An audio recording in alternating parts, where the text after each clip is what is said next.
What is going on, you guys? Today we are going to be myth busting in Animal Crossing New Horizons. Now, there are so many myths out there that people just think certain tactics work and they don't.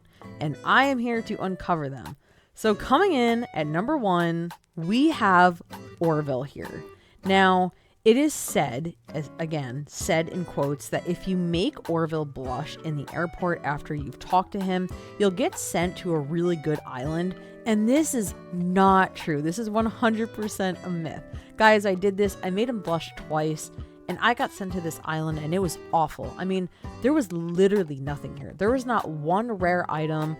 There was nothing good in the sea. Didn't see any shark fins. I didn't even see a DIY in a bottle, that little message in a bottle. I mean, I saw nothing. So this is absolutely a myth here. The only way that you could be sent to a decent island is if you talk to Miss Katrina, who will predict your luck for that day. And if she says you have good luck, then you may be able to go to a really good island.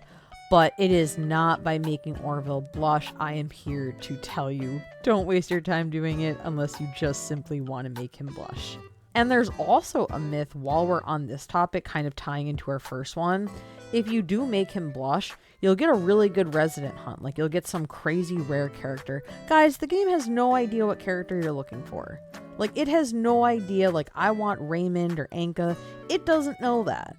It's just going to send you to whatever with whatever resident. So do not fall for that one. Coming in at our second, your villagers don't accept every single gift. Now, it is true that if you talk to all of your villagers when you play each day or when you do play, you will get some gift exchange option, but it doesn't mean that that villager is going to accept your gift. Kat here did not take my praying mantis, and ironically, she said to give it to Blathers, who hates insects. So this is a myth. Your characters will not take every single gift. It's worth a shot, but just know that you might get rejected. Now, coming in at a hot number 3, this one was crazy on the forums. It's said that if you get super strength, you eat your fruit or whatever food, and you smash rocks, you are guaranteed to get golden nuggets if you completely break the rock. Guys, this could not be any more false. I smashed so many rocks, and I literally found no gold nuggets. I even took it to my own island and tried it, and I just got really, really basic items. So 100% a myth. You are not guaranteed to get a golden nugget. Now, our next myth is about Brewster and his sinister pigeon milk. I have done a video on Brewster if you want to check that out on my channel. But if you are offered pigeon milk, a lot of people think that you'll always be offered it. This is also false. You have to keep going to his shop and getting coffee consistently. He will remember you, but he will not offer you pigeon milk unless you've had multiple cups in a row. So if you do really want the pigeon milk, you think it's a cool little aspect of the game, unfortunately, you do have to keep doing it. He doesn't automatically remember you once you get it forever. And that's just kind of Brewster. I mean, he's kind of a rude character, not gonna lie. He makes you guzzle this hot cup of coffee, probably burns your mouth, and then he really doesn't even let you sit wherever you want in the roost. So again, I love Brewster. I think he's a cool character, but if you are looking for that pigeon milk, unfortunately, you're just gonna have to keep doing it, guys.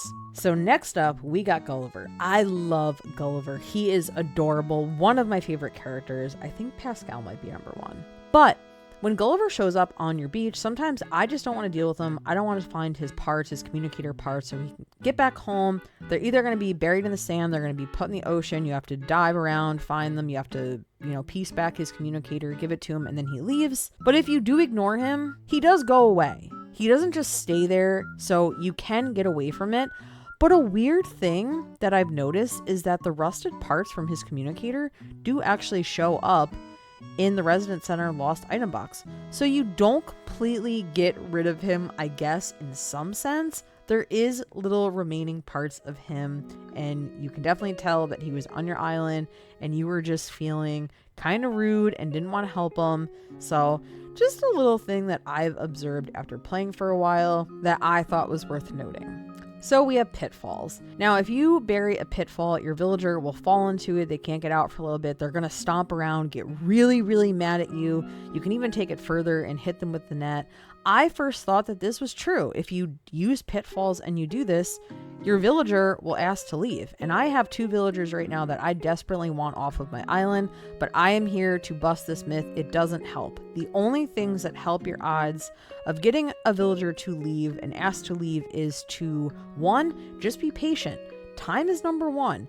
And 2, if you see that thought bubble and it's not the character you want to leave, just ignore it and a new one will appear on a different villager. Again, shout out to my community for teaching me these awesome tricks. I am so grateful for you guys. But yeah, these pitfalls just don't do anything. They just make your villagers extremely angry and they just stomp around. I mean, it is kind of funny. But that is going to be it for my first little myth busting series here. As always, drop a comment and let me know if you learned anything new, or if you're an AC pro and you knew all these and you found it entertaining. And also, guys, drop some other things that maybe I don't know that I could put into a video. Thank you guys so much for watching, and I will see you on the next video.